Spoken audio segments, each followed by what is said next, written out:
Hi అండి, నేను మీ Chandrika. Welcome back to ask wonders. ఈరోజు వీడియోలో రవ్వ కేసరిని ఎలా తయారు చేసుకోవచ్చో చూపించబోతున్నానండి. ఇది దేవీ నవరాత్రుల్లో 3వ రోజు ప్రసాదంగా పెడతారనమాట. శ్రీ అన్నపూర్ణాదేవికి రవ్వ కేసరిని నైవేద్యంగా పెడతారండి. అలాంటి రవ్వ కేసరిని మీరు నేను చెప్పే కొలతలతో పక్కాగా చేస్తే రవ్వ కేసరి అనేది అమృతంలా ఉంటుందన్నమాట.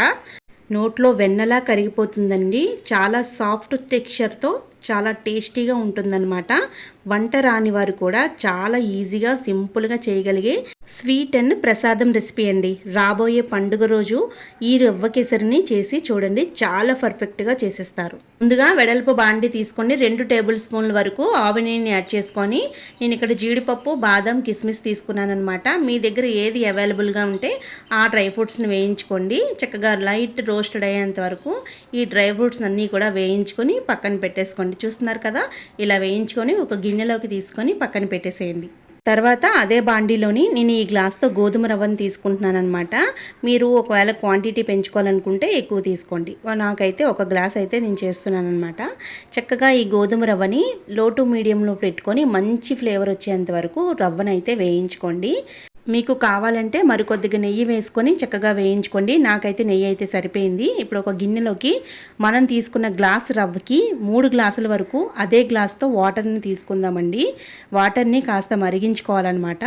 3 గ్లాసుల వరకు వాటరు, అలాగే 1 గ్లాసు వరకు మనం పాలను కూడా యాడ్ చేసుకుంటాం అనమాట. కాస్త వేడి నీళ్ళు అయిన తర్వాత అదే గ్లాస్తో చిక్కటి పచ్చి పాలను తీసుకుంటున్నాను నేను ఇక్కడ.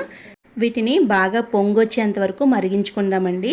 చూస్తున్నారు కదా, పాలు అనేవి పొంగిపోకుండా చక్కగా గరిటెతో కలుపుకుంటూ చక్కగా మరిగించుకోండి. చూస్తున్నారు కదా, నేను చూపించిన విధంగా ఇలా కలుపుకుంటూ నీట్గా పొంగిపోకుండా మరిగించుకొని ఇప్పుడు మనం రవ్వలోకి యాడ్ చేసుకోవాలన్నమాట. వేయించుకున్న రవ్వలోకి చక్కగా ఈ పాలని చక్కగా వేసేసి పొంగు వచ్చేంత వరకు రవ్వని ఉడికించుకోవాలండి. చూస్తున్నారా, ఇలా దగ్గర పడేంత వరకు రవ్వనైతే మనం ఉడికించుకోవాలండి. ఇప్పుడు మనం ఉడికించేటప్పుడే బాగా కలుపుకోవాలన్నమాట. ఎక్కడ ఉండలు లేకుండా మంచిగా కలిపేసుకోండి. చూస్తున్నారా, కన్సిస్టెన్సీ అనేది ఇలా ఉండాలన్నమాట. చూసారు కదా, ఇప్పుడు మనం షుగర్ని యాడ్ చేసుకుంటున్నాం. మనం ఏ గ్లాస్తో అయితే రవ్వను తీసుకున్నామో అదే గ్లాస్తోని 1 గ్లాసు వరకు షుగర్ పడుతుందన్నమాట.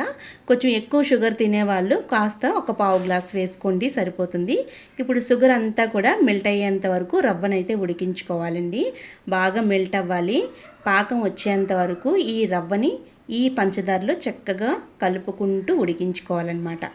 చూసారు కదా, కన్సిస్టెన్సీ ఇలాగా కరిగిన తర్వాత ఇలా ఉంటుందన్నమాట. ఇప్పుడు చిటికెడు ఉప్పు కూడా వేసుకోవాలండి. మనం ఎప్పుడైనా స్వీట్స్ చేసుకునేటప్పుడు కొంచెం మైల్డ్గా ఉండడం కోసం కొద్దిగా సాల్ట్ అనేది మనం యాడ్ చేస్తాం అన్నమాట. అప్పుడు ఇంకా స్వీట్ అనేది చాలా రుచిగా ఉంటుందన్నమాట.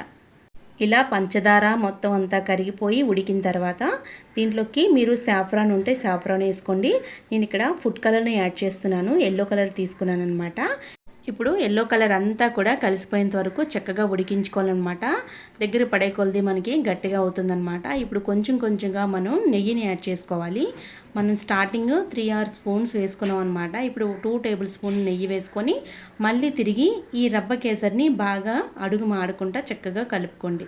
చూపిస్తున్నాను కదండి, అలా మెల్ట్ అయ్యే కొలది మనకి నెయ్యి ఫ్లేవర్ అనేది కరెక్ట్గా వస్తుందన్నమాట. ఇలా ఉడక పట్టిన తర్వాత ఇందులోకి మనం వేయించుకున్న డ్రై ఫ్రూట్స్ ఉంటాయి కదండి, అవి ఇప్పుడు ఇందులోకి వేసేసి బాగా కలుపుకోవాలన్నమాట.